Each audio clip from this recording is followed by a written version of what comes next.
awesome God, our Father. We surrender in your hands, King of Kings. You alone is holy. You alone is worthy. We worship you, King of Kings. We thank you, King of Kings. Lord, we join the 24 elders to lift up your holy name and declare your holiness, O God. We declare your holiness, King of Kings. You are holy, Lord of Lords. You are awesome God. You are awesome God. You are awesome God. We worship you this day, O God. You are seated on your throne, King of Kings. Heaven is your throne, our Father, and the earth is your footstool. At your feet we worship you. We worship you, Jesus. You are seated on the right hand of our Father. You are making intercession for us. Lord, we appreciate your goodness. We acknowledge your goodness, King of Kings. We thank you, Lord. We thank you, Spirit of the living God. We thank you for your presence in our midst, our Father. We thank you even for praying for us. We thank you for interceding for us. You make groanings that we cannot understand. Father, we worship you. We thank you because you are faithful, God. We thank you for your presence, King of Kings. We thank you for ministering unto each one of us. We thank you for ministering unto our families. We thank you, Father, because you are faithful. Thank you, Lord, for your covering, our Father. Thank you, Lord, even for preserving us, O King of Kings, in such a generation. We worship you, we honor you, and we love you, Lord. May you continue ministering unto us, our Father, for none can be compared to you. We worship you, Lord, and we honor you. In the name of Jesus, we pray and believe. Amen.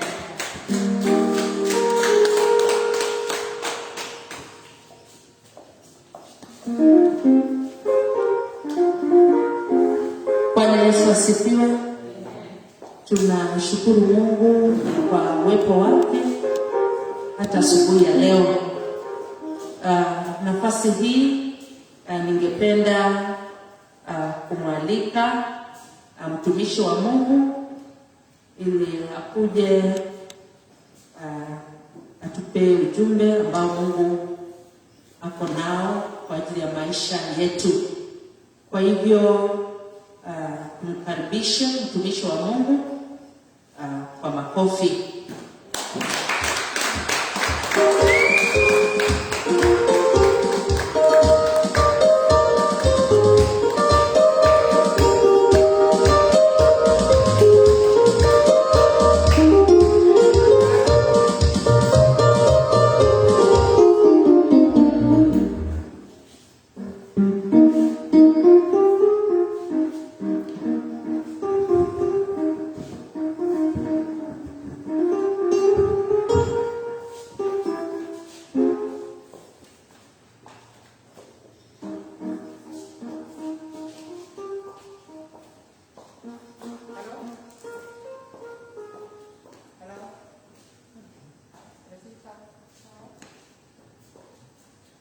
Vanessa asifiwe.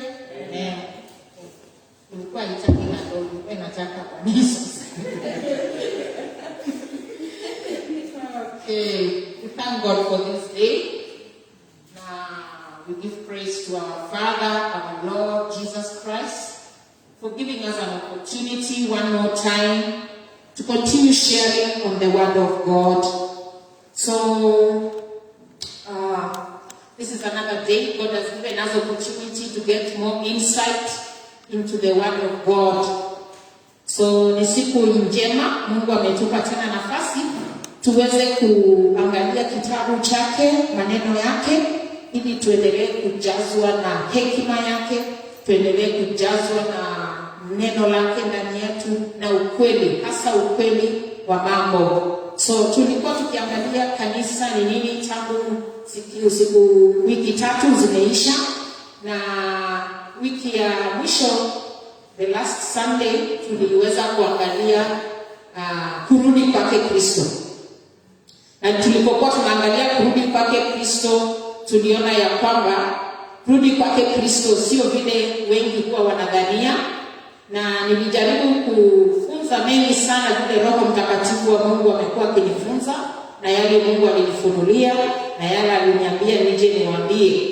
So siku ya leo kuna vipengele fulani ama sehemu fulani ambazo wengi hawakuweza kuelewa, kwa sababu hii sio subject ambayo ni rahisi, hasa kwa wale Wakristo wachanga sana. Ni swala ambalo linataka uwe unakoma na unaweza kuunganisha neno la Mungu kuanzia Genesis hadi kitabu cha Ufunuo. Na mara nyingi watu huwa wanachagua pengine kipengele kimoja na kinawachanganya. So nilikuwa ninapata wengine wananiuliza maswali baadaye mengi sana, kwa sababu ni kama hata kuelewa haijaweza kuelewa. So siku ya leo nitajaribu ni summarize some of the things ambazo tumekuwa tukisoma, nifungue vifungu zingine ambazo zinatilia confirmation kwa neno la Mungu na yale tuliyoyashiriki, alafu baadaye mchungaji atakuja kumalizia. Amen. Amen. So tulipokuwa tukiangalia Biblia, tulisoma tukaona ya kwamba kurudi kwake Kristo hakutakuwa vile wengi wanadhania, kwamba siku moja utaamka na dunia imeisha mara moja. Haitakuwa hivyo vile wengi kudhania, ya kwamba Mungu atachoma tu dunia mara moja.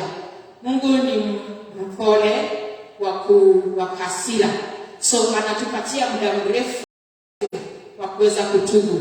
Huo muda mrefu si ati anachelewa, si ati hajui kazi yake, si ati ni muongo, ni ile tu anapatia kila kizazi nafasi ya kusikia neno la Mungu, kumjua Mungu, kuweza kutubu na kuweza kumtumikia Mungu. Kwa sababu Biblia inasema Mungu hapendezwi na kifo cha mwenye dhambi. Kwa hivyo lazima atapeana nafasi. So tulipoangalia ni jinsi gani huyu Masia wetu, ni jinsi gani Kristo atarudi, tuliona ya kwamba kunazo phases ama dispensations ama periods ama nyakati ambazo atakuwa anakuja kutimiza fulani, tena kisha aje atimize jambo lingine. So tukaona ya kwamba kwanza atakuja, ilikuwa imetabiriwa na manabii wengi. Utaona mambo yenye manabii wengi walisema. Hata Daudi pia alikuwa nabii akiwemo ndani, hata Ayubu pia alikuwa na nabii, kwa wengi hawamjui. Ayubu alikuwa nabii pia, alitabiri mambo mengi, na alitabiri hayo mambo mengi utaona katika Gospels, yani zile Gospels kwa Kiswahili, katika Injili inarudia sana yale maneno ambayo manabii walisema. Na baada ya Injili kurudia, unaona naye sasa Yohana katika Ufunuo anachanganya Injili na anachanganya maneno ya manabii, kurudia lile jambo na swala la Mungu kurejesha ufalme wake. So tukaona kwamba Kristo atarudi kama kuzaliwa.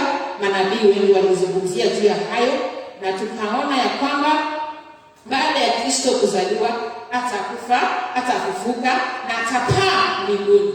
Na tena katika kurudi kwake tunasikia ya kwamba atarudi, hatusikii imeandikwa atarudi na kunyakua wale watakao ungana na yeye pale.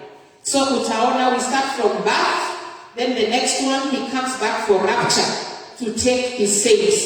Na akishachukua wale saints ambao wengi ni wa kutoka katika mataifa ya kimataifa kama sisi, unaingia kipindi ambacho ni kipindi cha Great Tribulation. Na hiyo Great Tribulation ni wakati mbaya sana, na ni wakati ambao kuna scriptures nyingi tutajaribu tuangalie siku ya leo, tuone hii Great Tribulation itakuwa inafanana namna gani. Na kabla ya hii Great Tribulation, na ni kwa nini Yesu ananyakua kanisa na anaenda kisiri? Hiyo ni kipindi ya kisiri. Watu watabadilishwa tu, unachukua ule mwili sasa wa kutokufa. Utabadilika, utakuwa kama malaika. Utang'aa tu, na sasa ukiwa on the other side, ukiwa mbinguni, utajihisi ni wewe. Lakini ni kama hauoni mwili wako, lakini ni wewe. Na uko, hivyo ndivyo kuko kule. Unajihisi upo, unajihisi uko hai, unaona, unazungumza, unasikia, lakini mwili wako ugoni, lakini ukiona wengine unaona zile za kung'aa. So huo ni mwili ambayo it's called the garment of light. God dresses us in that garment of light. That is the original garment ambayo Adam alikuwa nayo na Eva katika shamba la Edeni. Tutarudishiwa hiyo mwili, yani mwili usiokufa. Hao walipoteza na watu wanadamu wakaanza kufa. So Kristo alipokuwa anarudi kunyakua hilo kanisa lake, ni jambo la kisiri sana. Hakuna macho yote yatakayomuona. Ni wale tu waliokufa ndani ya Kristo ndio watamuona, ndio watasikia hiyo sauti ya tarumbeta na watakaa. Walio hai pia wataisikia na wataenda naye. Dunia ingine yote masikio yao na macho yatafungwa. Usipoga Biblia inapenda kurudia, aliye na masikio asikie, aliye na macho aangalie na macho ya ndani. So hivyo ndivyo itakapokuwa, and hicho is the second phase ya kurudi kwa Kristo.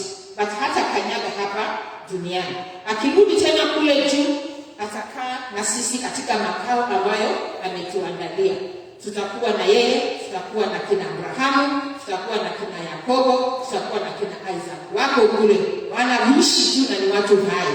So tutakuwa na wao tukienjoy ile karamu ya Baba. Huku nje mambo hayatakuwa mazuri, kwa sababu kubwa ambayo tuliona ni wana wa Israeli walijilani damu ya Yesu iwe juu yao na watoto wao. Sasa hiyo damu ime cross over, vile covenant hiyo ina cross over, wenyewe walijiingiza hayo maagano. Sasa watakuwa wanapitia hiyo hali ngumu ya kuteseka.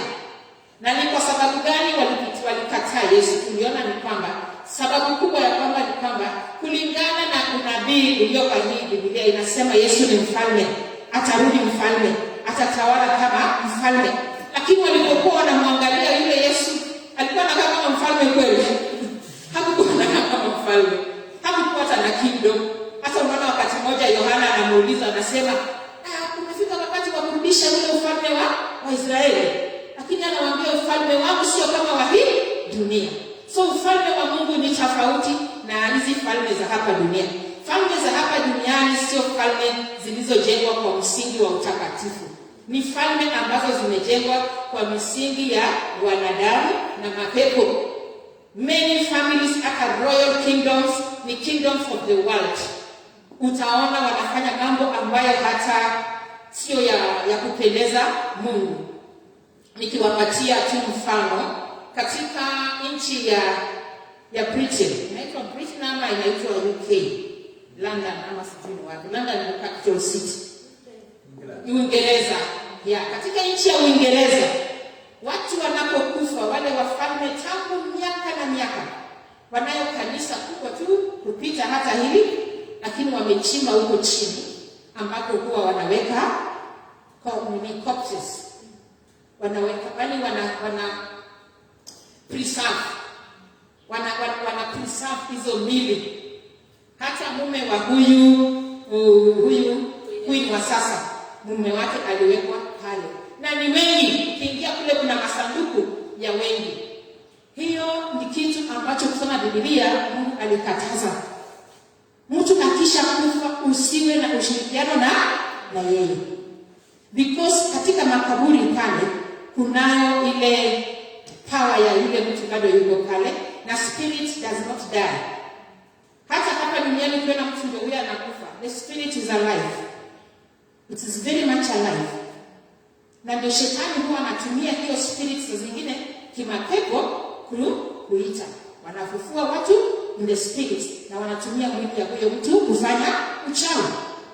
So Mungu alitukataza kusipatikane yeyote ambaye anaenda kwenye makaburi wala mtu ambaye anahusika na waliokufa. So hiyo ni taifa kubwa, it's a royal family, it's a kingdom, lakini unaona mambo ambayo wanafanya kwa sababu wametoka katika ile clan ama tribe ama nation ambazo zilifunzwa mambo tofauti na vile Mungu anataka utakatifu wake. So weka hayo makaburi hayo ni kama unakuwa muabudu waliokufa. Yeah. In ancestor worship. Wanaweka rekodi and they want to see their people. Sasa hatuwezi jua huwa wanaingia huko jioni wanaangalia hatujui wanawapangusa wanawavalisha. That is dangerous. It is very very dangerous. Mtu akisha kufa, do not tamper with the grave. Na utaona even the power in the Bible. Nani anakumbuka mtu anaitwa Elisha? Jamaa alikuwa anaitwa Elisha. He was a prophet of God. Very holy. Alikuwa na upako times 2 ya Elijah. So upako wake ulikuwa wa juu sana. Because you can imagine Elijah alikuwa rapture. Na alizikwa, alikufa kazikwa. Lakini unasoma Biblia hapa hivi somewhere in Kings. Inasema kuna watu walikuwa wanafanya nini? Wanazika mtu wao. Alafu ukatokezea watu kutoroka. Wakachukua huyo mtu wakafanya nini? Wakamrusha kwa kaburi ya Elisha. What happened? Ndio nakumbuka. Alifufuka akaamka akatembea. Which means there is still power around even death. That is spiritual power because that person is dead. So mifupa ya mtu aliyekufa mtakatifu inaweza kufufua. So that is a very powerful thing ambayo Mungu alikuwa anatufunza hapo. Hata hawa wachawi wengine utaona wakitaka mambo za utajiri, wanasema wanatafuta ile grave ya mtu tajiri. Wanachukua hiyo mifupa, ndio wanasaga, wanachanganya na damu, wanazungumza maneno na hiyo ndio chama. It is just the same thing. The devil always copies from God. And they will even use the Bible. They pick things from here and they turn them around. Only that wanafanya ni biashara and they make them things for own selfish gain. They don't give God the glory. Sasa inakuwa evil. So these are things that are very very important tuweze kuwa nazo. Tuweze kwamba falme za hapa sio falme kama ya Mungu. Falme wa Mungu ni nzuri na ni takatifu na haitaki kazi kama ya dunia hapa. Falme ya Mungu iko na utukufu na hata Mungu hakutaka wana wa Israeli wawe na falme za hapa duniani. Ukisoma story ya Samueli, Mungu alikataa, alisikitika sana. Hata prophet Samuel alisikitika wana wa Israeli waliposema hata sisi tunataka tuwe na ufalme kama nchi zingine. Sababu Mungu alitaka awe mfalme wao. So wana wa Israeli walikataa kwa sababu Yesu hakukuja kama mfalme. Hakukuwa na kingdom, hakukuwa na nyumba, hakukuwa na chochote. Jambo la pili lilifanya wana wa Israeli wakakataa Yesu ni kwamba waliona ya kwamba Yesu anajiita Masia, lakini hajajenga lile jengo linaloitwa temple. Kulingana na Biblia, Masia ambaye ni Kristo wa Mungu atakayerudi hapa atajenga temple physical, ataijenga hilo jengo ile naitwa nani? Atajenga hekalu vile Sulemani pia alilijenga hekalu. Lakini hekalu lake litakuwa tofauti sana. So walikuwa wanaangalia Yesu na wanashangaa wapi hekalu ambalo amelijenga. In fact Yesu alikuwa anawaambia ili hekalu lenu linaenda kubomolewa. Alikuwa anawakemea. So walikuwa hawawezi kuunganisha yale maneno ya Yesu na vile anavyojiita mwana wa Mungu. Sasa for that second reason, one, he was not the real king. They were not seeing any kingship. He was riding a donkey. What kind of man rides a donkey? What kind of king sits with prostitutes and taxpayers? So wakaona huyu jamaa ni fake. Wakasema ya kwamba pili hajajenga hiyo temple na ndio hiyo tunamuona msalabani amekufa. So they really mocked him and they laughed and they didn't understand about God's kingdom. Jambo la tatu ni kwamba Yesu atakaporudi, dunia itakuwa tulivu. There will be no weapons at all. There will be no warfare. There will be no fighting. It will be a kingdom of perfectness. Total perfectness. The Bible says animals will play with each other. Nobody will be fighting. And you will see that the old habits of giving giving sacrifices and taking things to God's temple. Zitarunisha, if you read in Zechariah, how God says that there will be no Canaanite at that time. So wakati huo Yesu atakuwa akitawala, the whole world will be at peace. Why will the whole world be at peace? Because shetani pia atakuwa amefungwa. So walikuangalia ya kwamba those three reasons, they are the only reasons children of Israel up to today have refused Jesus Christ. Because when he was around, there was still war. After he left, there was still war. But they did not understand him. So that is how Jesus now decided, you have missed the opportunity. The kingdom of God, he tells them somewhere in the Gospels that it has now been hidden from you because you did not recognize your hour of visitation. Wakati aliingia hapo. Na after that, akafanya nini? Akatoka, akaondoka. So katika kuondoka kwake, another man comes into Israel. The Bible says that Jesus Christ told them, I have come in the name of my Father, but you have refused me. Another one will come in his own name, and they will accept him. So what is going to happen after rapture? People have gone up. There is going to be what is known as apostasy. There is going to be the falling away. Because one of the things that the church has today is the Holy Spirit. The Holy Spirit. Roho Mtakatifu ndiye anayeshikilia church ya wakati wa sasa. Bila Roho Mtakatifu hutaweza kusimama, hutaweza kufanya chochote, hutaweza kushika. Na sasa huyu Roho Mtakatifu ako na sisi saa hii. The same Roho Mtakatifu ndiye aliyekuwa Israel na Ezekiel akamwona glory of God living. You remember that scripture? Ezekiel saw the glory of God living. So the glory of God living, Roho Mtakatifu aliondoka Israel na macho yao yakafungwa wasiweze kutambua na kujua. But that glory of God came to the church of Christ, who is us today here. That's why we see miracles. That's why we see people talking in tongues. That's why we see people preaching the gospel going on and on. We see the work of God going on. We see a planting of churches because the Holy Spirit is active. After rapture, the Holy Spirit will also go. So the world will be minus anything that convicts you of sin. So now the Holy Spirit anakuconvict. Yeah, it is the Holy Spirit that makes you think, I am a sinner, I need salvation. So when that Holy Spirit is not there, can you imagine how the world will look like? It will be very dark. Men will do wicked things. There will be so much fighting from nation to nation. The Bible says there will be wars and rumors of wars. And the end has not yet come. But the other saints will be safe somewhere. So people will become more wicked. They will start worshipping idols. They'll start putting them everywhere. The Bible says they will go all over looking for the word, but they will not find it.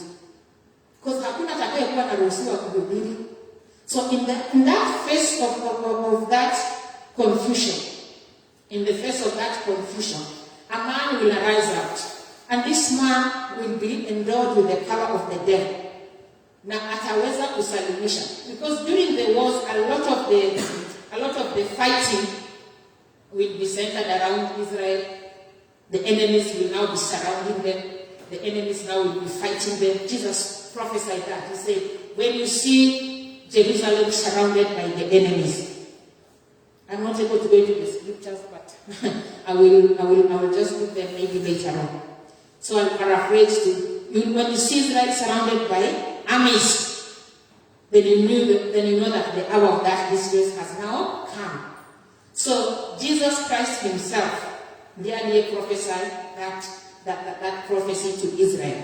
Sasa wakati watakuwa wamezingirwa na maivu, watakuwa wanapigana sana. The wars will just be too much. And Daniel talks about those people who will be rising, an evil commander. If you read from Daniel chapter 9 coming on to 12, it's all about the tribulation period.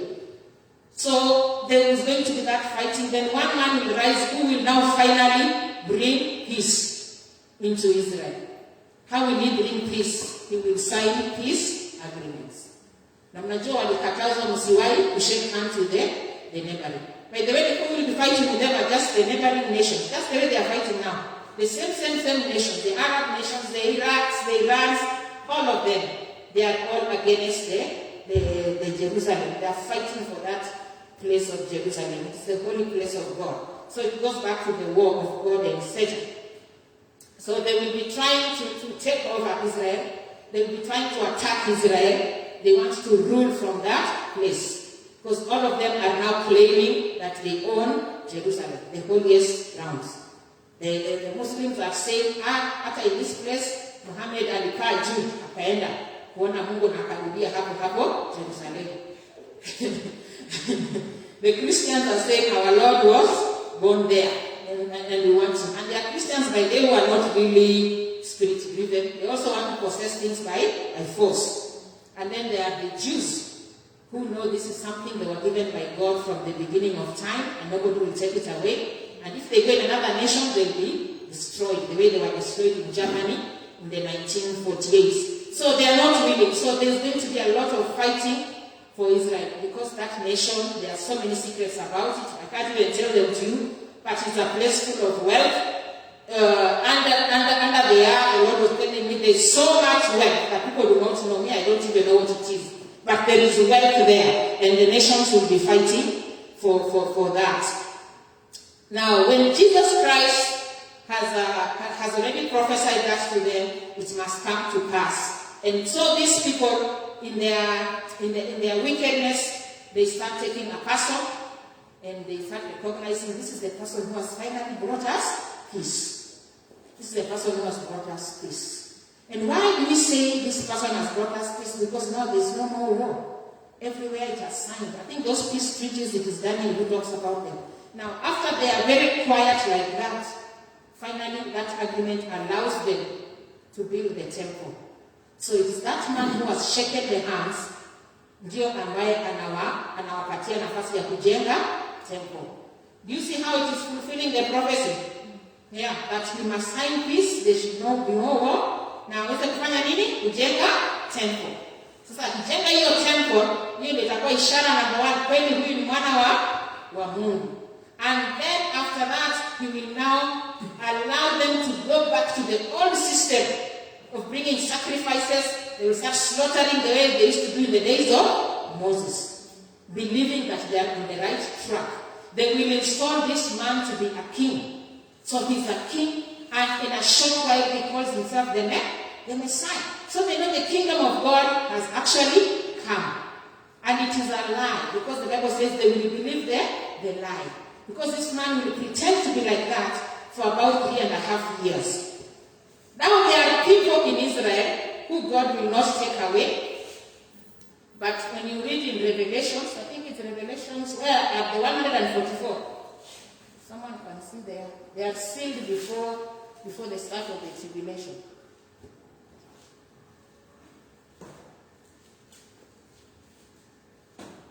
Revelations. Chapter 7. Sorry? Chapter 7. Hebu inasomaje? Okay, from verse 1. Okay, verse 4. Then I heard the number of those who were sealed, 144,000 from all the tribes of Israel. Then they made Chapter 2. Okay, chapter 7, verse 4. Okay, maybe if I can start from verse 1 to 4. Yeah. After this I saw 4 angels standing at the 4 corners of the earth, holding back the 4 winds of the earth to prevent any wind from blowing on the land or on the sea or on any tree. Then I saw another angel coming up from the east, having the seal of the living God. He called out in a loud voice to the 4 angels who had been given power to harm the land and the sea. Do not harm the land or the sea or the trees until we put a seal on the foreheads of the servants of our God. Amen. So they are sealed just before the tribulation. Tribulation is going to catch them. Sin, they will be turned into blood. Those things, you'll see them in other parts of Revelation. And if you go back and remember what Moses went through in Egypt. So they are sealed. That means now they are given the Holy Spirit. We are sealed with the Holy Spirit. That's what the gospel says. Injili inasema ya kwamba kusil ni nini? Tunawekewa muhuri wa Roho Mtakatifu. So Roho Mtakatifu unajua ameshaondoka. So hiyo ndio scripture inakuonyesha ya kwamba wale tu 144 ndio watawekewa Roho Mtakatifu. Na huyo Roho Mtakatifu wanamwekea ili aweze kuwa sustain in the tribulation. They are going to go through that fire, preaching the word of God. That is the little flock. I think it's in somewhere in Luke. It's the little flock of God. So how watakuwa wanahubiria wana wa Israeli wa repent. The Messiah is coming. And then they are seeing the Messiah. So they will also be in trouble. Watu hawatawafurahia. They will be attacked. So they will be sealed so that they can survive. And they are coming from every one of the tribes. But if you notice those tribes, there is a tribe that is missing. Yet there are 12 tribes, but there is a tribe from the days of Moses that is missing. So ndakupatia Roma kuenze kwa kutafuta ni tribe gani is missing in this 144. It is said that from that tribe will come either that false prophet or the Antichrist will be supported by that tribe. So they are out of league of God at that time. But when you read in Ezekiel again, when all the tribes are being listed, you will find all the original tribes there. That's now the resurrection of all of Israel. So those 144, once they are sealed, it is also written in the parables. When I teach, I try to make you see how the gospel ties with the revelation and how it ties with the prophets in the Old Testament. So it is written in the scriptures of 144, the 144 that are being sealed, that Jesus, where am I seeing this? Yeah, the 144, the tribes of Israel. As they are getting sealed, they are being sealed so that they can survive. Now we go back to the Gospels, it talks about the parable of the wheat and tares. We see a parable of the wheat and tares. Parable of the wheat and tares is about these 144. That God did not choose to remove them. Shetani alikuja akapanga magugu ndani ya hiyo wheat. But God did not choose to remove them. He will remove us in form of rapture. But they were not raptured. God left them there. So hiyo parable huwa inasema ya kwamba watasagwa pamoja na sasa ndio Mungu atawatekanisha at the harvest time, at the harvest period. The harvest period is about the wrath of God. When now the wrath of God is happening. In Revelations you read about, I saw an angel with a sickle ready to harvest the earth. That is now the 144, they are part of that. So sometimes when people are studying about rapture na unyakuzi wanachanganyikiwa na mbona inasema wheat and tares. It means tutabakia hapa tupitie tribulation. It is not you the church. It is the 144 from the tribes of Israel who will go through the great tribulation, and out of them God will still be able to save them. Because I think you see them at another place. There's a place where it writes again in Revelation, and I saw them on Mount Zion. Chapter 14, Revelation chapter 14. How do you usually quick if you're able to read? Chapter 14, verse 1.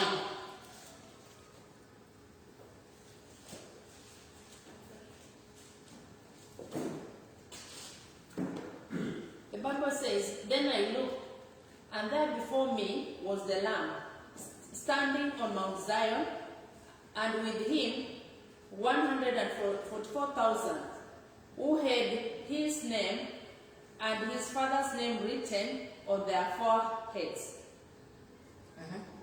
And I heard a sound from heaven like the roar of rushing waters and like a loud peal of thunder. The sound I heard was like that of harpists playing their harps. And they sang a new song before the throne and before the four living creatures and the elders.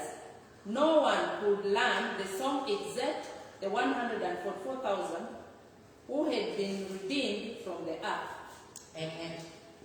So you can see they are special. They are the ones who had been redeemed from the earth. So when that tribulation is going, this 144 will survive. Kunazo makanisa zingine zinasema watakao kuwa wa Kristo ni only 144. That is a lie of the devil. It is not us. It is the elect. These are the elect of the Lord himself ambao wata survive that period. So we see that in the calendar of God, the birth has happened, rapture has happened, the special group has been sealed. Now they are going through the tribulation. An Antichrist has risen. He begins to show himself by his true colors after 3.5 years after rapture. Ameonyesha peace, ameonyesha is a king, he has put the temple, they have restored the giving of the sacrifices. Then immediately they have set that temple there. We see Jesus Christ in the Gospels warning and saying, when you see the abomination in the holy place, the abomination that brings desolation. You know where the temple is going to be built? The very holy place of God. Ni pahali patakatifu tangu mwanzo. Tangu mwanzo. From the very beginning. God was speaking to me and telling me, actually that is where the Eden was. It is that holy place. And so people are fighting for it. So when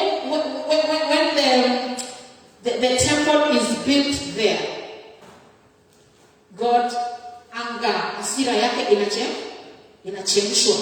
He gets provoked. And you know he's a man of war. So he goes on to a fight.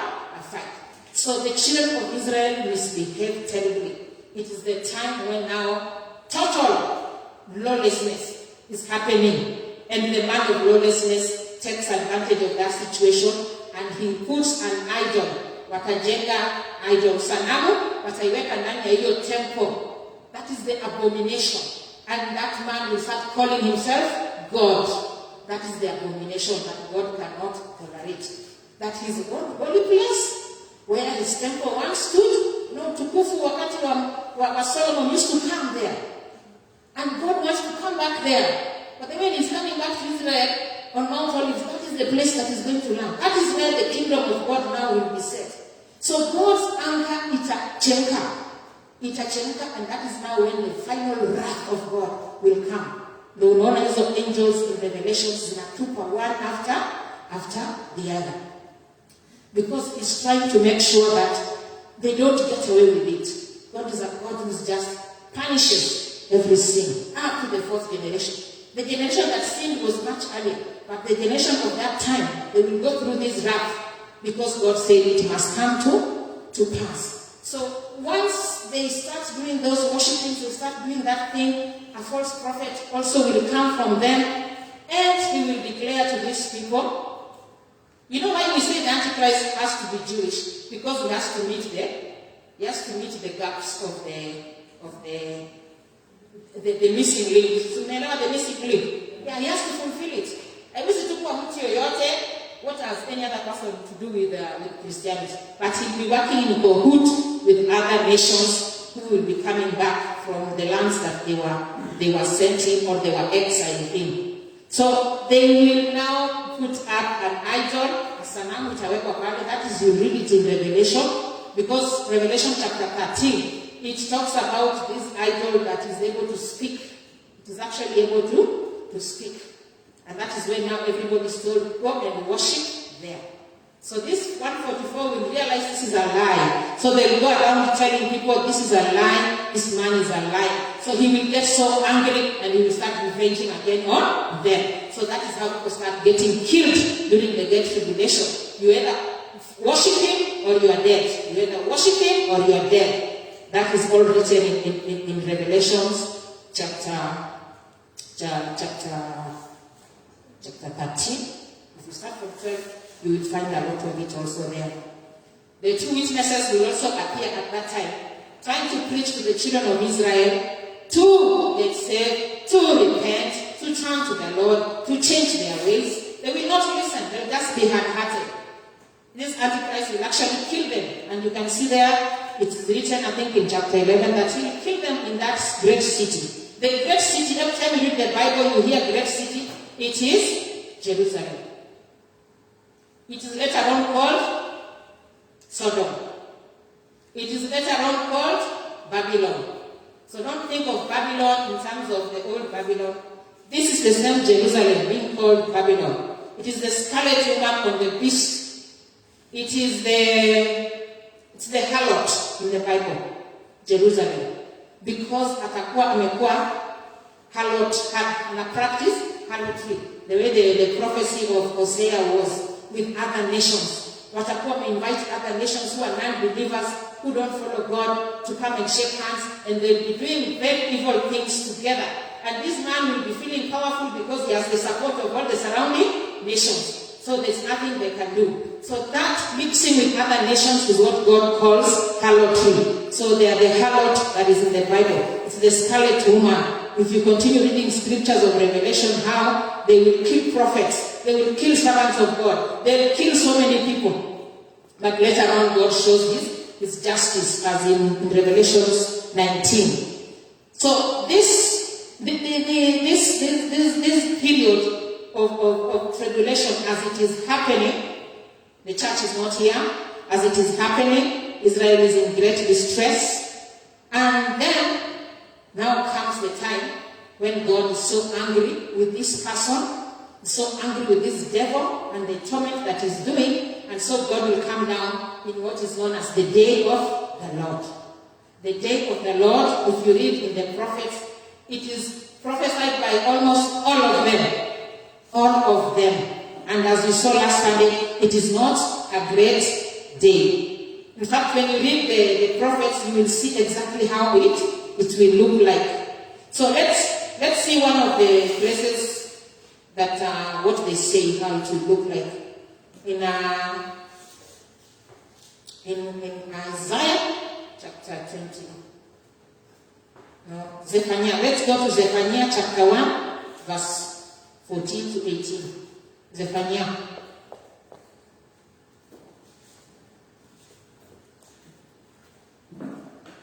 Zephaniah chapter 1, verse 14. The great day of the Lord is near and coming quickly. Listen, the cry on the day of the Lord will be bitter, the shouting of the warrior there.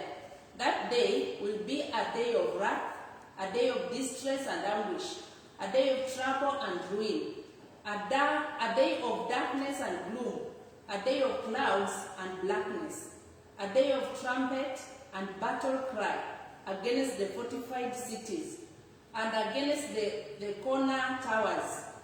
I will bring distress on the people, and they will walk like blind men, because they have sinned against the Lord. Their blood will be poured out like dust, and their entrails like filth. Neither their silver nor their gold will be able to save them. On the day of the Lord's wrath, neither their silver nor their gold will be able to save them on the day of the Lord's wrath.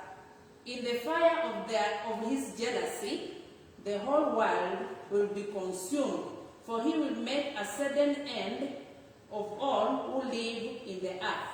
Amen. So that is the great terrible day. And you can see it is very clearly different from the secret day of rapture. This one, he is coming to out of jealous. Unajua, now they have put the temple, they are worshipping idols, they are believing this man, they are calling the devil God. They have totally turned away from God, and this man is ruling the whole earth. There will be just one authority.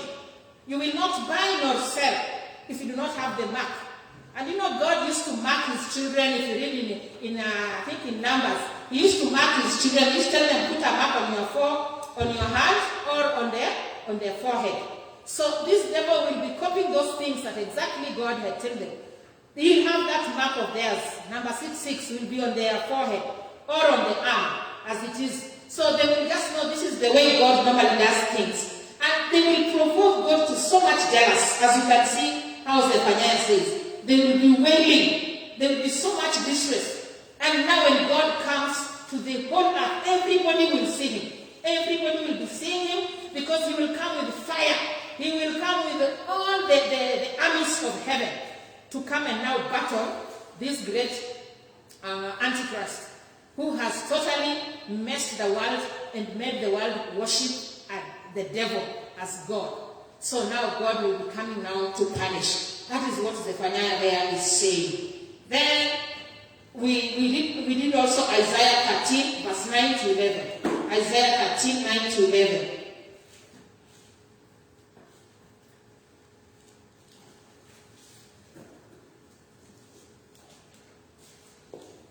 Isaiah 13, 9 to 11. The Bible says, from 9. Yeah, Isaiah. Okay, see, the day of the Lord is coming, a cruel day, with wrath and fierce anger, to make the land desolate and destroy the sinners within it. Amen. He will make the land desolate. That is the desolation that is written in the book of Matthew. That is the desolation that Daniel talked about.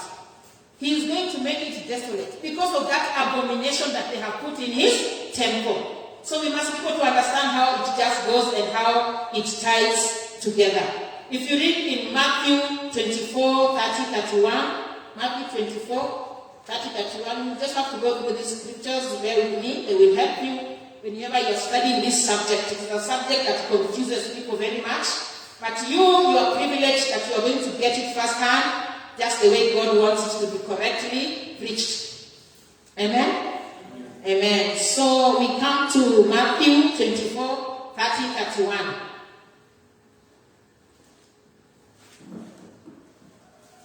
The Bible says, at that time, the sign of the Son of Man will appear in the sky, and all the nations of the earth will mourn. They will see the Son of Man coming on the clouds of the sky with power and great glory. And he will send his angels with a loud trumpet call, and they will gather his elect from the four winds, from one end of the heavens to the other. Amen.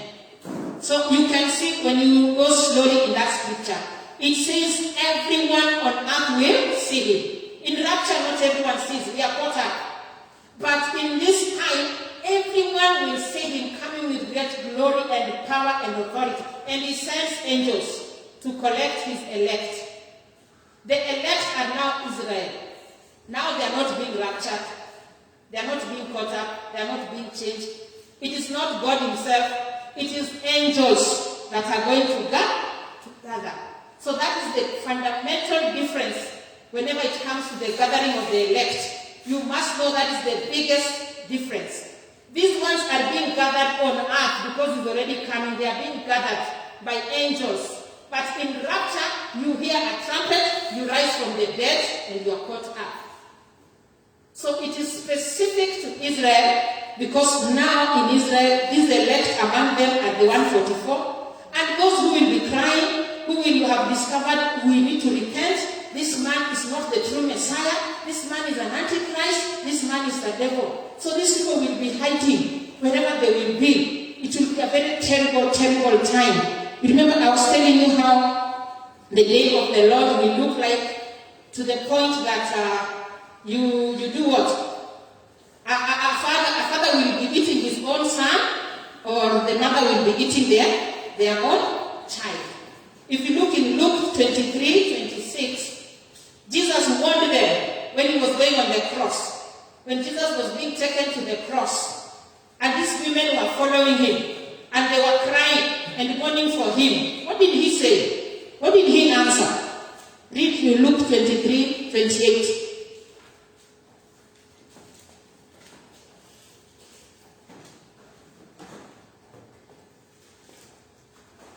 The Bible says, Jesus turned and said to them, daughters of Jerusalem, do not weep for me. Weep for yourselves and for your children. Amen. He was warning them in advance of the trouble that was going to come to Jerusalem. They were weeping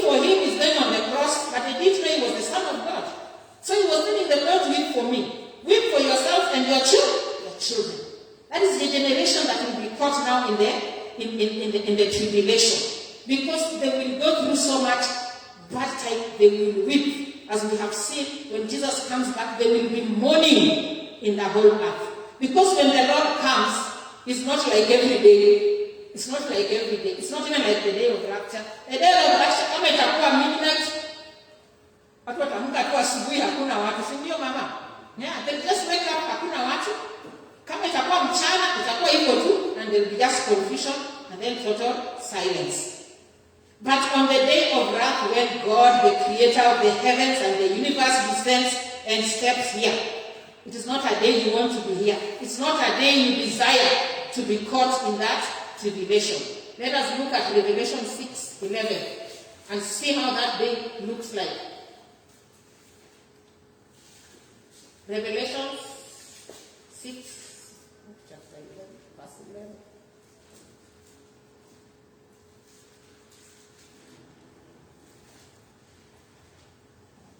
Yeah, it is 11 up to just the end, around 17 there. Revelation 6. From 11.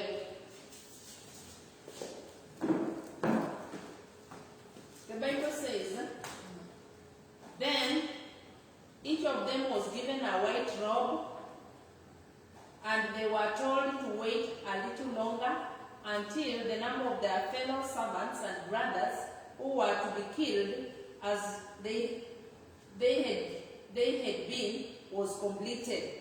I watched as he opened the sixth seal.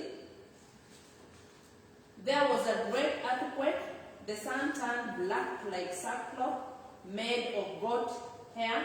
The whole moon turned blood red, and the stars in the sky fell to earth as late figs drop from a fig tree when shaken by a strong wind. The sky receded like a scroll rolling up, and every mountain and island was removed from its place. Then the kings of the earth, the prince, the generals, the rich, the mighty, and every slave and every free man hid in caves and among the rocks of the mountains. They called to the mountains and the rocks, fall on us and hide us from the face of him who sits on the throne, and from the wrath of the Lamb. For the great day of their wrath has come, and who can stand? Amen. No one will be able to stand that day. It's not a quiet day.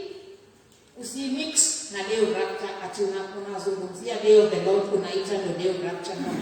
This is a day, this blue sky that you normally see up here. Hii mbingu ya kwanza, kuna mbingu nyingi. Hii mbingu ya kwanza tunaona blue. Biblia inasema itajikunja kama karatasi. Itajikunja. Sasa ikijikunja na inapotea, wewe unafikiri utaona nini huko? Unafikiri utaona nini iko behind this blue sky? Tumezoea mvua inyeshe, tunaangalia juu, tunafikiria tu ni mvua inatoka hapo. This sky is like a tent. Ni tent ambayo inatufunika hapa duniani kutuseparate na holiness of God. So this tent will finally be removed. Now just imagine you are lying down or outside there on the grass, and you look up there and you see the sky rolling itself away, folding from all the four corners of the earth. We didn't even be able to breathe. Huwezi hata kumua, you'll be dead. Now kando na that sky rolling away, the sun, kama itakuwa saa sita vile tunahubiri hapa saa sita, itakuwa pitch black. So you can imagine uko in darkness because the sun will be turned. The Bible says the sun will be turned black. So imagine umekaa hapo nje, jua inazima pap, na unaanza kuona sky inafunguka. Kando na sky kufunguka, I don't know whether you have fainted at that time or whether you still be breathing. You just see the moon appears in that darkness, red, like this top of mine. Oh, maybe God knew I'm putting on red. The moon looks like this color. How much fear can get into you? And coming at the moon turning red, the stars of heaven will fall. They will now fall. Unakumbuka Sodom vile walikuwa na rainiwa na brimstone. So that's exactly what will happen. And that's why you're seeing people are running. They are running. The Bible says, wapapa watakuwa wanajishika viuno kama kina mama wa kuzaa. Kama mama akiwa kwa labor. And these will be great kings. Kwa sababu walikuwa watatawala Israeli, wamekula mali, wameenjoy, they are dominating the world, they have collected all the wealth of the world. That will be a great and mighty nation. Mighty. Kama the days of Solomon maybe. From Egypt all the way to the Euphrates and the whole of this earth. Watakuwa under that king who will be feeling God. But at this day, when these things start happening, milima itatoroka. You know, even a mountain cannot stand God. And mountains have life. If you didn't know, they have life. The Bible says those are God's arsenals. And ameficha huko risasi zake. So these mountains will move. And if mountains move, you know kuna ile earthquake inatoa huko chini moto. Kuona wakati inatokanga Kongo, it likes to spill out. That fire will be coming out and rolling into earth. Na pika na nyumba yako inapata mapitana inakufunika. People will die. My brothers and my sisters, it's not a time to desire to be there. But there are people who are so wicked. When you read the Bible, it says, let the day come. Let it come. What will it do to us? So God is giving them warning through this prophet. It will not be a cruel day. It will be a cruel day. You will not see that sun. You will not see that moon. When you see it, it is red. The stars will be falling on you. There will be huge stones. Ni kama sahi, sijui kilo ngapi, ikuangukie. Mama kako. Kilo 20 kikaa tu kwa kichwa yako. Are you able to understand? You cannot. So we are supposed to fear the Lord terribly. And not take God's word lightly. Let us not play games. And when it is beating them like that, people see ati watakuwa na raha unavuna. Hutakuwa unaweza kuvuna. Niliwaambia that people, mama atazaa na nakula ile placenta. Peke yake amejificha. Mzee asione. And you know these things Moses prophesied to them. Let us go to Deuteronomy 28:57.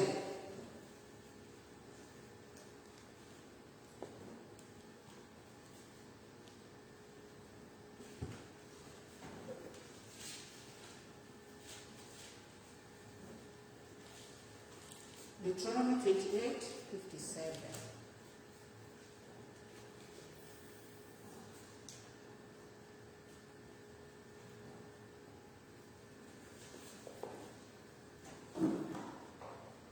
The Bible says, the afterbirth from her womb and the children she bears, for she intends to eat them secretly during the siege and in the distress that your enemy will inflict on you in your cities. Amen. So this was Moses. Alikuwa anapatia wana wa Israeli anawaambia mimi ninawaacha. Na mjue kama hamtafuata masharti niliyopewa. God will scatter you in all the nations of the earth. Mtateseka. Na wakati ile siku ya shida. He's talking of the distress and the siege because they'll be surrounded by the armies. What Jesus talked about in what? In Matthew. When you see Jerusalem surrounded by armies, that is the siege that Moses prophesied. And that's why I keep telling you the scripture just ties. Always the prophets, you will find them in the Gospels, always you will find a repeat of it in the Revelations. So that siege, Moses was telling them that mama atakula hiyo uzao inabaki, hiyo mabaki ya uzao ama sijui uzao ya mabaki atakula anaficha. And that is the only food available because there will be so much hunger. Ezekiel also says something about that. Ezekiel chapter 5 verse 10. He's also another great prophet who prophesies these end times. Ezekiel 5 mstari wa 10. Reading the word of God is very important. As we read, we also just get blessed automatically. The angels of God are here. They are witnesses. So tufurahie kusoma. Ezekiel chapter 5 verse 10. Verse 10 says, Therefore in your midst fathers will eat their children, and children will eat their fathers. I'll inflict punishment on you, and will scatter all your survivors to the winds. Amen. So you can see, even fathers, baba njaa imeuma, ana time kwa mtoto, babako the son anachinja, anakula. Na anaficha, mama hata onja, the rest of the family hawata onja. Can you imagine? So it will be family to family, enemy to enemy. People will be killing each other. And that is what the scripture writes about in Matthew 10:36. Maybe if we just go there quickly, Matthew 10, chapter 6.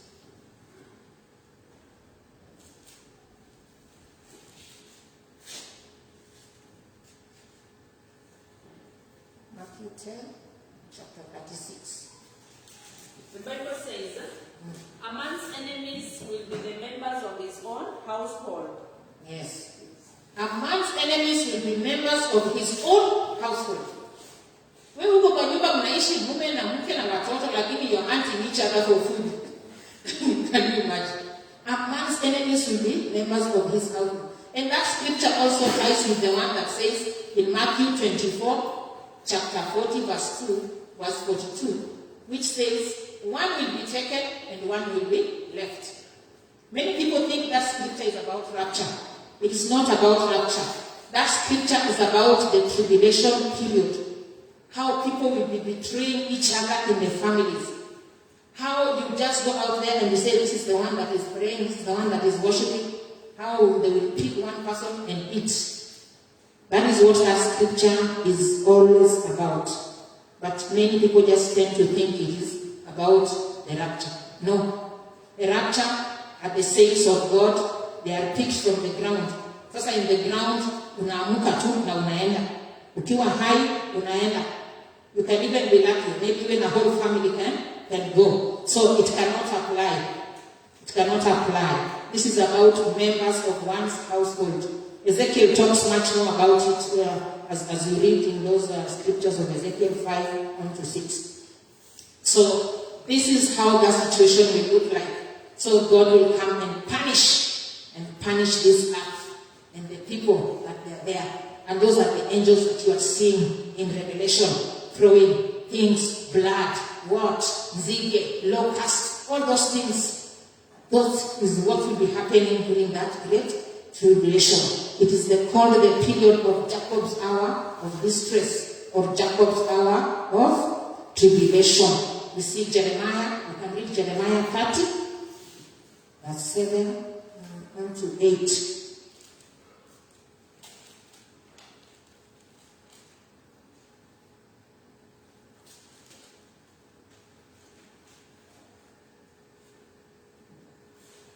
Jeremiah 30 from verse 7. Yes.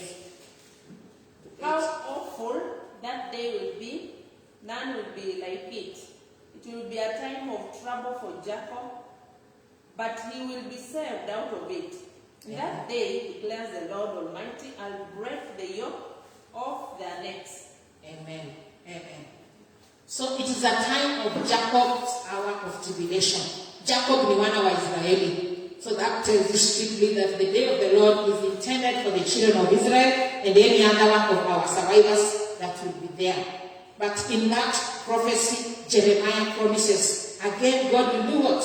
They will be saved. He will now break the yoke. After unajua Mungu akukisha panishiwa, God is a restorer. God always is a God of hope. God always will remember. If you read in the Gospels, it says, all of Israel will be saved. All of them. All of them. None. Even the 144, there are some who are left out. But now this time, God is going to restore them. All of them will be restored. But it is a period of a lot of things happening. There will be punishment. If you see Isaiah 27:1, God will be punishing the Leviathan. The Leviathan is that great devil, the dragon that is in the sea. He comes out in the form of the beast and enters that Antichrist. In Isaiah 27:1, God says he will punish. It is the day of the Lord that God is going to do that punishment. And he says, and he will kill the dragon who lives in the sea. So when the devil was thrown down on earth here, the earth is above waters. He was put down in the sea. Hell huko chini ya maji. Tunasikianga wakati wanaenda majini. Ni huko chini. It's just a whole world there. A whole world where ako huko chini. But those who cause chaos and violence here, he uses dead people, he uses dead spirits, he uses fallen angels, he uses demons to come and do that work. But the real creature itself, hiyo sura yake hata ukiona sidhani kama unaweza kuvumilia. It is very well elaborated by Job 41. If you read Job 41, he explains how that creature looks like. And he has been put there. So even before he rises to enter this Antichrist, the Bible says those who will see him will be shocked. The ones whose names, of course, are not written in the Lamb's book of life. So we have to know that on this day of the Lord, God will punish that coiling serpent. That is what Isaiah says. He will be with his army that will be full of fire and the glory of God. Egypt will tremble. If you read in Isaiah 19 and verse 16 to 7, Kina Egyptians, they will now be rejoicing in Jerusalem, but that day they will tremble. Ezekiel in 33 and 4 says, it will be a day of dark clouds. Siku ya mawingu meusi, because it will be so dark, nobody will be able to see up there or even see each other. You can imagine you are running in darkness, the moon is red above you, the stones are falling on you, you are hungry. What kind of life is that? It is a terrible, terrible day. And then the Bible goes on to say that after that Jacob's hour of distress and punishment is over, which is a period of 3.5 years, this Leviathan is punished and he is bound. You can read that, I think, there's a book in the Revelation that says Satan was bound. Satan was bound.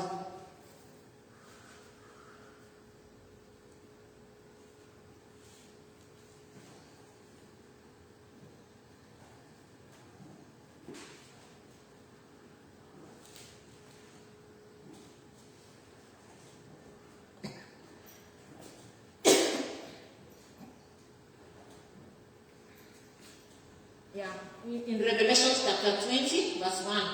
Then I saw an angel coming down from heaven, holding in his hands the key to the bottomless pit and a great chain, and he seized the dragon, that ancient serpent, who is the devil and Satan, and bound him for 1,000 years.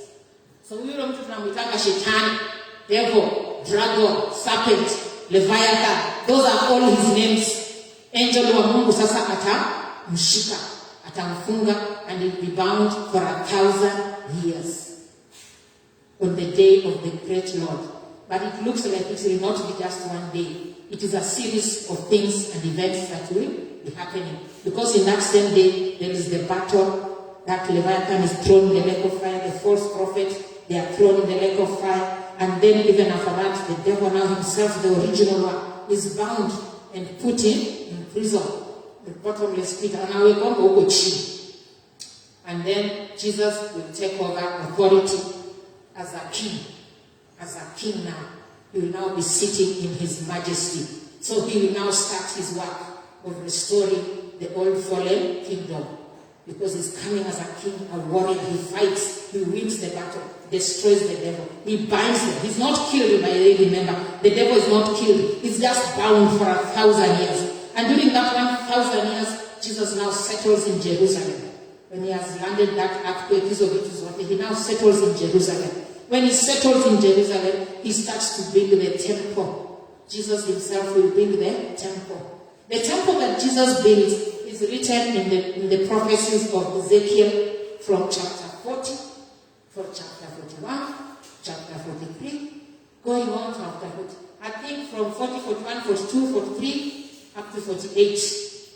That is a whole new temple. If you read how that temple is written, it is not the same like the tabernacle that was given to Moses. There are certain differences. For example, you notice the Ark of the Covenant is not there. But instead there is the Son of Man. Jesus Christ is the one sitting there. Now he's the one in the Holy of Holies. There is an extra door. There's been David. The people have returned. The rapture, the saints, us, we are serving there as priests. The 144 are also serving as priests. So it is the restoration of the kingdom. Now it begins to fulfill the old prophecies that the Messiah will actually build the temple. And that's why God says, who can build for me a house? Who? Who can build for him a house? Heaven is his throne and the earth his footstool. Hakuna nyumba tunaweza jenga ya kutosha Mungu wetu, haiwezi. What we have here, like this structure, is an altar where you meet with God. And we've been taught even by Pastor how altars are raised, how priests serve on those altars, how you strengthen them. So an altar is not the church as such. The people of the church comes to the altar. Nataka watu tutofautishe. Because many denominations get it wrong and they start building buildings. They construct buildings and they say we are building the church. No. It is only Christ Jesus who will build his church. So when he is setting up that temple, he will be now putting his church in place. He will now be putting his church in place to begin operation. And it will be a unique church because Israel will be there and us Gentiles will be there. Israel was an old kingdom that split up into Israel and Judah. But in this temple, as you read throughout those chapters that I've given you, find your own time, please make sure you read them. Immerse yourself in the Word of God. Because times are going to become here very difficult. The Word of God is going to become very scarce. You can already see it now. While you are lucky to see it and hear direct as I speak, there are people somewhere, things get caught up with them. Sindio? Ukiwa na mgonjwa na unajua kurudi church, unaenda wapi? Nenda kuona mgonjwa, sindio? Ukiwa unataka kujaona nyanya yako siku nyingi na church Sunday you are free after working the week, people are going to see their grandmothers. They are being caught up in worldly things. Nobody is sitting to read, to study. Na wengi wamekuwa wakitegemea kuja kwa altars kupata hizi habari. Sasa shetani ndio huyo anaweka mapigo. Tell me when you are going to get that information, the Sunday church goers. The Bible is with you, the Word of God with you, that power is with you 24 hours. Read it, search scriptures, pray, ask God, show me, reveal to me, teach me. And you'll just find that is it. There are many WhatsApp groups, use them to share and ask questions so that you are able to be given the truth and the correct opinions of God instead of being led astray. So that people are constructing a church for me and kwa barabara huko. But right now it is empty. It is empty. Just totally empty. Can you imagine how much resources have been wasted? And those some people will say we can never go to church. And if it is a religious church, there is so much danger.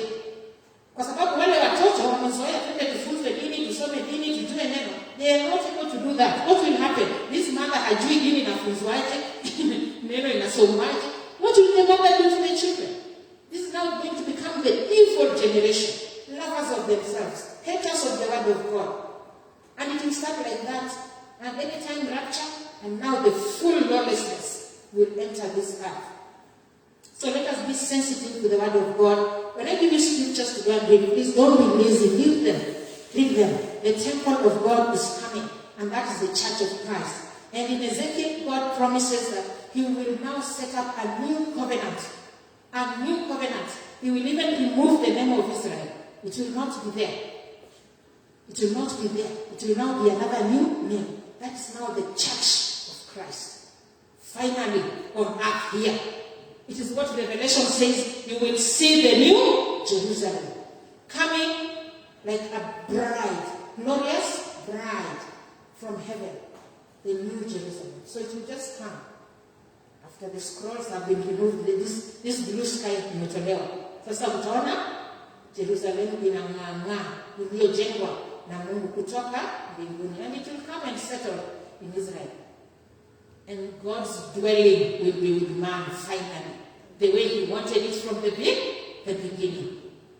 That is how God desired to dwell with man. To dwell with man from the days of Garden of Eden. In fact, when you read in Ezekiel, it says, the earth will flourish. It will be like an Eden. There are some scriptures there that right now I can't remember. It will now flourish like an Eden. Where it was a desert. You know, Israel in the desert. Where it was a desert, itakuwa green. Wanyama. There is a sea there called the Dead Sea. The Bible says, if you read Ezekiel, it says that maji yatafurika kutoka kwa ile throne room ya Mungu, itaingia now in the Dead Sea and everything will be alive. That sea itakuwa itaotewa. Then maji yatamwagika Yerusalemu yote kuosha uchafu wa Jerusalem as God's angels bring back his people who have been lost. The 10 tribes of Israel, they are not known up to today where they are. They were scattered and they went to nations where they will learn sorcery, they will learn witchcraft. That is what they will come back with when the Antichrist is around. So watakuwa wanafanya miracles zao using those things. But when finally God restores Israel, we will be there. We will be serving as priests of God. Hallelujah. Say, I will serve as a priest of God. Yes, you serve as a priest of God in the holy temple, which he himself will create. And you have achieved your Christian journey. Otherwise, sasa umeenda wapi? Utakuwa umeenda wapi? So you notice the 1,000 years, those are the things that will be happening. Those are the joys that will be seen. It will be a wonderful, wonderful time. But remember, the devil has not been destroyed. Remember, there is another group of people who died. They didn't go in rapture. They didn't go in tribulation. Lakini walibaki kule, si ndio? So after the 1,000 years, the Bible says again, Satan will be let loose again. So we do not know why he will be let loose. Hiyo ni siri ya Mungu. But he will be let loose. Wakati Yesu amerudisha his temple in Jerusalem, all nations of the earth will be going back there. I imagine tutarudi na kwanza to offer sacrifices. We will be taking our sacrifices there to the Lord himself and sitting in his temple and listening to him. King David is the one who prophesies a lot about that. Huh? You know, when you're saying the Lord is my shepherd. Have you ever noticed the last line anasema ni? Shall we say? The Lord is my shepherd, I shall not be what? Tusome pamoja. He makes me. Aya, umesahau. Sharon. Akumbuki hata tu the Lord is my shepherd. Yeah, nataka unisomee. That is a psalm that should be in your heart. 24 automatic. The Lord's Prayer should be in your heart. Psalms 23 should be in your heart. Psalms 91 should be in your heart. But let's see. The Lord is my shepherd. I shall not want. He maketh me lie down in green pastures. He leads me beside still waters. He restores my soul. He leads me in paths of righteousness for his name's sake. Even though I walk through the valley of the shadow of death, I will fear no evil. For you are with me, your rod, your staff, they comfort me. You prepare a table before me in the presence of my enemies. You anoint my head with oil. My cup overflows. Surely goodness and mercy shall follow me all the days of my life, and I shall dwell in the house of the Lord. That is David prophesying this time. The house of the Lord. When you are reading Ezekiel about those 8 chapters I've given you, it is being talked about the house of God. In fact, the prophet Ezekiel was being told, take the measurements. As you start reading there, he takes the measurements. You see the water rising on that. That is the water that is coming from down there. So that is the water in waliambiwa. Wakiona huko nini, wanapigania huko Al-Aqsa. So that building of the house, God even promised King David much more earlier. He said, and I will build for you a house. Unajua watu wanafikiringi Mungu atajenga tu nyumba ya Daudi. No. Daudi will be restored to be a king in this. As you read those chapters, the 8 chapters, there's a place you will come across where there is one called the prince. The prince. The prince is King David. Because now Jesus is the king. So that Israel will once again go back and be given the opportunity to tawala. So they will again be watawala. King David atakuwa pale. Ndio atakuwa ana provide. I think it's the city of David. Atakuwa na provide those animals for those sacrifices. but he will be dwelling in the house of the Lord. As you read many other Psalms, you can see how I long to sit and gaze at your glory in the house of God. So you can imagine we will be priests, and Jesus is right there in the Holy of Holies. Isn't that beautiful? It will be a wonderful time. At least your Christianity is not wasted. You will finally be sitting and seeing Jesus himself. He will be the King Messiah, the King Messiah, who has come to save Israel and also save us. So he will be there. And as you read the scriptures now, you will begin to start zinakuja pamoja. You start seeing God's big story and how it comes. So after that has happened, the devil again, the Bible says, it will be let loose, because nations of the earth will continue to be the way they are. Even as Jesus is in Jerusalem, they will be going there. I think which prophet said that? It says something there will be no Canaanites, either Zechariah or Zephaniah, maybe somewhere, I remember. But the nations will be going there. The Bible says, mwenye hataenda huko, come let us go to the house of the Lord. Come let us go to the house of the Lord. Mwenye hataenda huko, hiyo nation hata itakuwa na mvua. So life will go on again, but there will be holiness on earth. God dwelling with mankind. Na katika hiyo hali yake ya Mungu kudwell na mankind, he will also be teaching them. The Bible says the children of Israel will no longer need to be taught that know the Lord, know the Lord. Because God will now write it, the law, upon their hearts. Watajua tu Mungu sasa automatically. Because tutakuwa in the holy presence of God. And Habakkuk says, as the waters cover the sea. That is how the word of God will be all over. Kila mtu atajua Mungu from all the corners of the earth. Your period of 1,000 years. So it is a time of greatness. But nations will still be where they are. And the devil, when he's let loose, it is said he will go again convincing nations to come and attack Israel. Mount Zion there, where Jesus will be. So when this devil is going to make that attempt, I think these are the 200 million people who he has prepared. I think it's in Revelation somewhere there. 200 million people who are supposed to attack now Jerusalem. So when they do that final plan, that is now when Jesus will destroy devil with the breath of his mouth. Atapuliza tu, and that now devil atachomeka. If there's a book that I told you that you read by Erica Exam talks about hell. In hell, it says hell is shaped like a human being, and at the very part is where the lake of fire is. So Isaiah prophesies that fire will come out, and then it will choma, and then it will be no more. So once the devil is no more, then we come to the case of now judgment. And this battle, the 200 million battle, that is the battle known as the Armageddon. People tend to mistake the Armageddon as the day of the Lord, when God is fighting. The day of the Lord fight is different. Zechariah says it will be like you fight the day that he fought to deliver his people.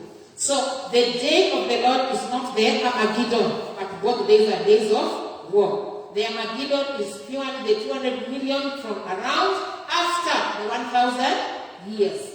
And it is the period to destroy the devil for good and forever. After that, now what will happen is the judgment. After Armageddon, we come to judgment. The judgment of all people. Wenye walikufa na hawakukufa, wenye Waisraeli wamefufuliwa, because they will be picked, then they will just be resurrected in Jerusalem there. Now, finally, when you have that judgment, that's what is written in Revelation, and the books were opened. And if your name was not found in the Lamb's Book of Life, what happened to you? You were thrown again also into the lake of fire, and it's called the second death. So utakufa tena mara ya pili. So usitaki tukufe mara ya pili, ishindwe kabisa, si ndio? Yeah, we must be part of that kingdom. And so after that destruction and after that judgment, Isaiah says, and I saw a new heaven and a new earth, and there was no sea. So it means the old garden will be back in place. Amen? So that is the great story of our Lord Jesus Christ and his return. As a church, let us be full of the word. Let us be ready to give the correct answers, the correct doctrine, so that people know and they do not confuse. Because that is how cults form. That is how people come about with false teachings. Because someone will come up and say, after the special 144. And they start a church on those grounds, those kind of foundation. Those 144 are actually eunuchs. Are you telling me that in heaven there are no women? Are you telling me in heaven there are no servants of God who are female? Yeah.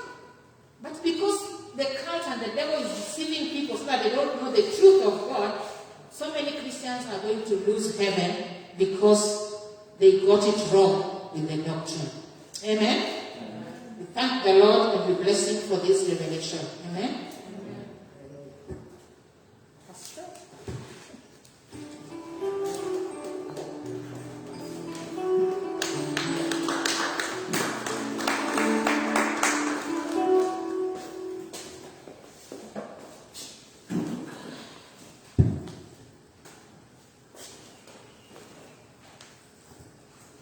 Haleluya.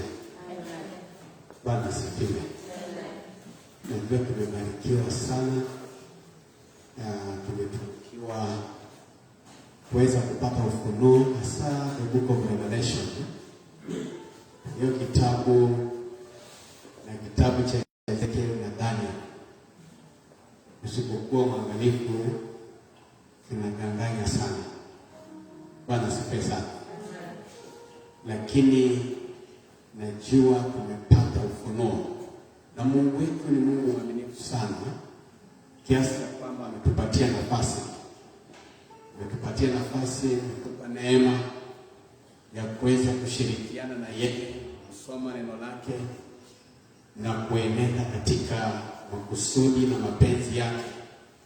Ili tukawe miongoni mwa wale ambao wataingia katika hiyo nyumba ya Bwana.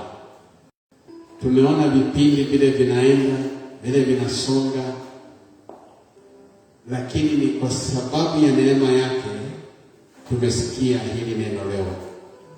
Hiyo napenda wimbo unaosema just think about the glory in that home beyond the sky.